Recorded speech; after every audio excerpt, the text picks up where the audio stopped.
Hi everyone, this is Veronica.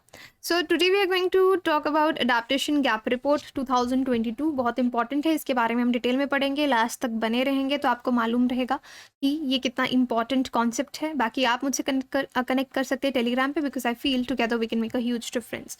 So recently जैसे COP 27 हुआ तो उसको सारे अपडेट्स आपको पाथफाइंडर पे मिल जाएंगे, जो भी इंपॉर्टेंट अपडेट्स हैं उससे related. And plus environment is very dynamic. Current affairs अगर कवर नहीं कर रहे इन्वायरमेंट के तो स्टैटिक पढ़ने का कोई फ़ायदा नहीं है. Static is very important because foundation build होगा, but current is very very very important क्योंकि सवाल आने के चांसेस वहाँ से, क्योंकि environment ecology, science and tech ऐसे दो सब्जेक्ट्स हैं. Now see this report, adaptation gap report में बात की गई है. Too little too slow, climate adaptation failure puts world at risk. कि यहाँ पे ये बात कर रहे हैं कि क्लाइमेट चेंज हो रहा है और धरती पे, अर्थ पे उसका नुकसान देखा जा रहा है. अलग अलग फॉर्म्स में एक्सट्रीम वेदर इवेंट्स आप देख रहे हैं.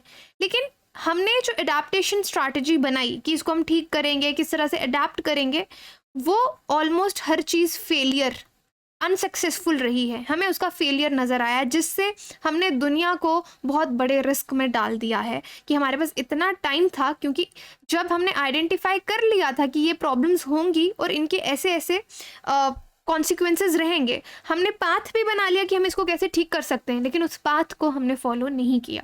तो ये रिपोर्ट कौन रिलीज करता है? United Nations Environment Programme, UNEP. इसके बारे में मैं आपको लास्ट में बताऊंगी. UNEP के स्टैटिक पार्ट भी कवर कर लेंगे साथ में. हमने किस तरह के एफर्ट सोचे थे? ग्लोबल एफर्ट एडाप्टेशन प्लानिंग में फाइनेंसिंग इज़ वेरी इंपॉर्टेंट. कि अगर आप सोच रहे हैं कि क्लाइमेट को ठीक करना है, अपनी एक्टिविटीज़ को हमको ठीक करना है, तो आपको बहुत ज़्यादा फंड्स की भी ज़रूरत है, पैसे की ज़रूरत है, फाइनेंसिंग, और फिर आप उसको इम्प्लीमेंट करेंगे क्लाइमेट से रिलेटेड जो भी रिस्क हैं. प्राइमरी ऑब्जेक्टिव इस रिपोर्ट का ये है कि हमको यहाँ पे स्टेटस पता चल रहा है कि क्लाइमेट एडाप्टेशन को लेकर जो स्टेटस है उससे हमने ऑलरेडी दुनिया को खतरे में डाल दिया. We have not followed it. तो यहाँ पे AGR इस रिपोर्ट को कहा जा रहा है, एडाप्टेशन गैप रिपोर्ट, AGR. इसमें set of science based options भी आपको मिलते हैं, क्योंकि साइंस बेस्ड ऑप्शंस पे ही जो पॉलिसी मेकर्स हैं वो अपना डिसीजन ले सकते हैं कि हमको किस तरीके से ये जो क्लाइमेट सेंसिटिव सेक्टर्स हैं किस तरीके से वहाँ पे काम करना है. डाउन टू अर्थ का एनालिसिस फिर से मैंने शुरू किया है. तो देखिए, इस तरह की रिपोर्ट्स आपको वहाँ पे भी मिलती हैं, और वो हम स्पेशल क्लासेस, आप अनअकैडमी की एप्लीकेशन अगर डाउनलोड करेंगे, वहाँ पे फ्री क्लासेस होती हैं. वहाँ पे फ्री क्लासेस में सबके लिए मैं डाउन टू अर्थ कवर कराती हूँ, उसको ज़रूर कवर करें ना. और आज भी 7 बजे क्लास है. What's new in this year report, इस साल की रिपोर्ट में नया क्या है, तो इसको समझने की कोशिश करो कि इस रिपोर्ट में हम प्लानिंग को भी देख रहे हैं, फाइनेंसिंग, कितने फंड्स आ रहे हैं उसको भी देख रहे हैं, और जो एक्शंस हैं वो कितने अच्छे से इंप्लीमेंट हो रहे हैं उसको भी देख रहे हैं. तो एटलीस्ट 84% पार्टीज जो हैं UNFCCC, इसके बारे में भी आपको इस वीडियो के लास्ट में बताऊंगी, UN framework convention on climate change, उन्होंने बहुत सारे प्लान्स जो हैं वो इस्टेब्लिश किए, बनाए, कि जो हमको काम करना है, लॉज बनाए, एवरीथिंग. लास्ट ईयर से सब कुछ ज़्यादा किया, बट स्टिल अगर आप देखेंगे एक डिसएडवांटेज आपको यहाँ दिखेगी. वो सब जो भी टारगेट्स थे वो पूरे नहीं हुए हैं. जो फाइनेंसिंग है, अब यहाँ पे प्लानिंग, स्ट्रैटेजी सब पिछले साल से सब बहुत अच्छी रही, लेकिन प्रॉब्लम कहाँ पे है? फाइनेंसिंग में. कि फाइनेंसिंग उतनी नहीं हो रही, जो फंड्स अलॉट होने चाहिए थे वो उतने नहीं हो रहे. Financing to turn this plans and strategies into action isn't following. कि ठीक है, आपने प्लान्स बना लिए, आपने सब कुछ 5% ज़्यादा लास्ट ईयर से आपने काम किया है. डिसएडवांटेज ग्रुप्स जो हैं, जैसे कि जो इंडिजीनियस कम्युनिटीज़ रहती हैं, फॉरेस्ट डिवेलर्स रहते हैं, जिनको नुकसान होता है डेवलपमेंट से, उनके लिए भी आपने अच्छी स्ट्रैटेजीज बताई. लेकिन ये सब काम कब होगा? जब हमारे पास पैसा होगा. तो यहाँ पे पैसे में ही प्रॉब्लम आ रही है, फाइनेंसिंग में ही प्रॉब्लम्स आ रही है, कि फाइनेंसिंग के बिना कोई प्लान, कोई स्ट्रैटेजी वर्क नहीं कर सकती. और जो फाइनेंसिंग यहाँ पे डिसाइड की गई वैसा कुछ भी नहीं हो रहा.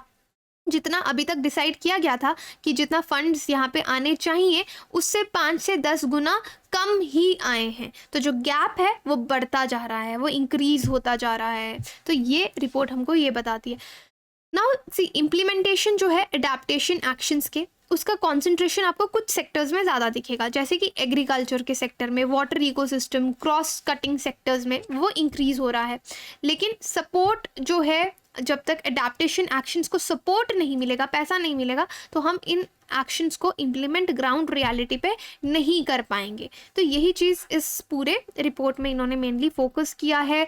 इस रिपोर्ट में आप देखेंगे बेनिफिट्स बताए हैं कि एक्शंस अगर हम टाइमली सब फॉलो करते हैं तो जैसे ग्रीन हाउस गैस आपको कम करनी है, कम्युनिटीज़ की हेल्प करनी है, नेचर बेस्ड सोल्यूशंस लेके आने हैं, देशों से फंडिंग लेनी है, सब ठीक से होगा तो हम अच्छा काम कर पाएंगे, जो कि फ़िलहाल नहीं हो रहा। अब इस रिपोर्ट की अगर समरी में आप 3 तरह की फाइंडिंग्स देखेंगे तो देखिए, अ थर्ड ऑफ 197 पार्टीज़, जो यूनाइटेड UNFCCC की 197 पार्टीज़ हैं, उसका 1/3 हिस्सा जो है वो अपने टारगेट्स पूरा कर रहा है, बाकी लोग नहीं कर रहे। और 90% जो है of them have considered gender and disadvantage groups. हाँ, 90% लोगों ने जेंडर और डिसएडवांटेज ग्रुप्स को देखा है, but what you will see only a third of 197 countries जो टोटल पार्टीज हैं वो एक्चुअली टाइम बाउंड टारगेट्स जो हैं उनको पूरा कर रहे हैं।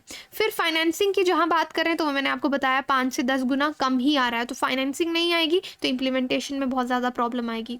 और यहाँ पे देखिए, डेवलपिंग कंट्रीज जो हैं उनका एनुअल एस्टिमेट कितना एडाप्टेशन नीड्स का, $160 से $340 बिलियंस में यहाँ पे मैं बात कर रही हूँ, बाय 2030 और 2050 तक उनको कितना पैसा चाहिए, और ये सब उनके पास नहीं पहुँच रहा है। Now see, if we talk about nature based solutions, कि कोई भी हैज़ार्ड है हमारे पास उसका सोल्यूशन है, बट सोल्यूशन तब तक काम नहीं करेगा जब तक फाइनेंसिंग नहीं होगी। जैसे loss of life and assets है, तो इसका सोल्यूशन क्या है? फॉरेस्ट मैनेजमेंट, सुपर फायर्स को रोकिए। एसेट लॉस हो रहा है, कंटामिनेशन हो रही है फ्लडिंग से, तो वेटलैंड्स को रिस्टोर करना है। हर चीज़ का सोल्यूशन हमको पता है कि हम कैसे उसको ठीक कर सकते हैं। स्लाइड को आप PDFs में देख लेना, but the thing is about the financing. अब इंडिया के यहाँ पे आपको मालूम होना चाहिए, अगर इस तरह का क्वेश्चन आता है कि इंडिया ने अभी तक क्या किया है, क्योंकि मैं आपको बताती हूँ कि इस बार भी जैसे पेपर आया था वहाँ पे आपको क्रिटिकली एनालाइज करने के लिए पूछेंगे या डिस्कस करने के लिए पूछेंगे। डिस्कस में पूछ लिया कि क्या ये इंडिया कर पाएगा, तो आपको नेगेटिव नहीं लिखना है, आपको पॉजिटिव लिखना है। और पॉजिटिव अगर अपना आंसर लिख रहे हैं तो जस्टिफाई करने के लिए आपको पता होना चाहिए कि हमारे देश ने क्या इनिशिएटिव्स लिए हैं। तो इंडिया का अगर क्लाइमेट फाइनेंस इनिशिएटिव की बात है तो you should know this. NAFCC, national adaptation fund for climate change, ये इंडिया का है, 2015 में इस्टेब्लिश किया गया था। फंड फॉर नेशनल अडेप्टेशन 2014 में ये आया था, इसका कॉर्पस 100 करोड़ रखा गया था, जो गैप है ज़रूरत के बीच में और अवेलेबल फंड्स के बीच में, उसको पूरा करने के लिए।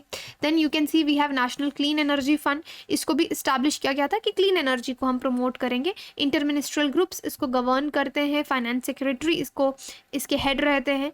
तो क्लीन एनर्जी रिसर्च के लिए यहाँ पे पैसा हम लोग डाइवर्ट करते हैं। सो इंडिया ने ऑलरेडी स्टेप्स लिए हैं।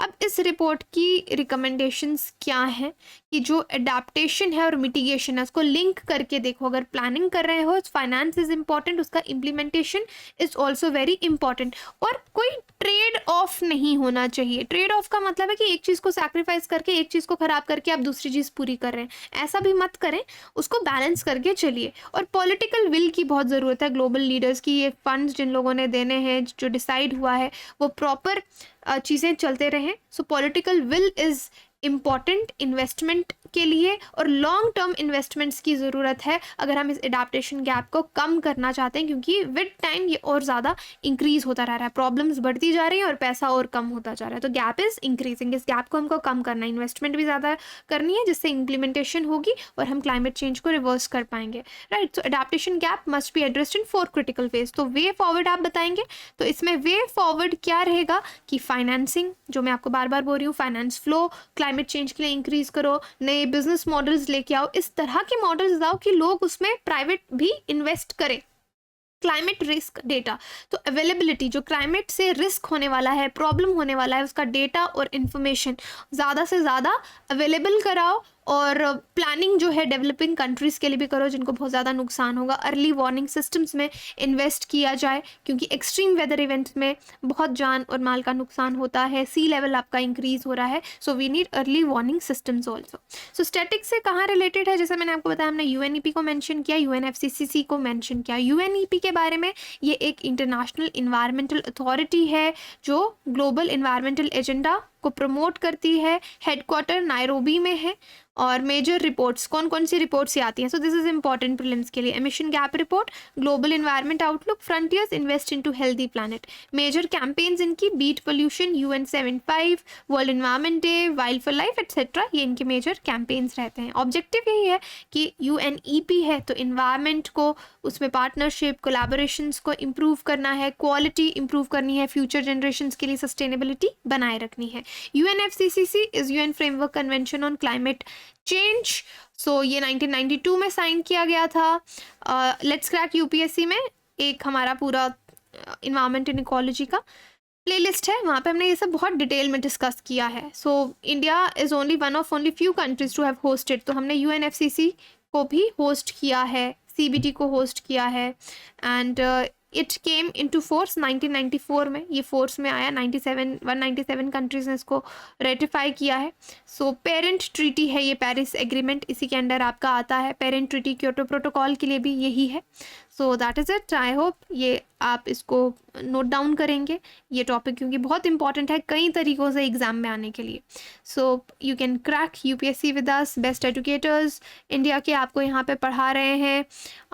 बाकी आप अपनी 2024 का प्रिपरेशन हमारे साथ स्टार्ट कर सकते हैं। 2 बैचेस हमारे लॉन्च हो रहे हैं। वन इज़ आरंभ बैच, 24 नवंबर से, बाइलिंगुअल है दोनों लैंग्वेजेस में, इंग्लिश आप कह सकते हैं। एक्सपीडिशन बैच, सो ये भी शुरू हो रहा है। I am also taking classes in this batch, और आज लास्ट डेट है बिगेस्ट प्राइस ड्रॉप का। यू कैन हरी आप मुझे टेलीग्राम पे कनेक्ट कर सकते हैं अगर आप ये कोर्स लेना चाहते हैं। मैं आपको पूरे तरीके से समझाऊंगी किस तरीके से आप ले सकते हैं। वीरो UPSC and I will keep guiding you through out your preparation.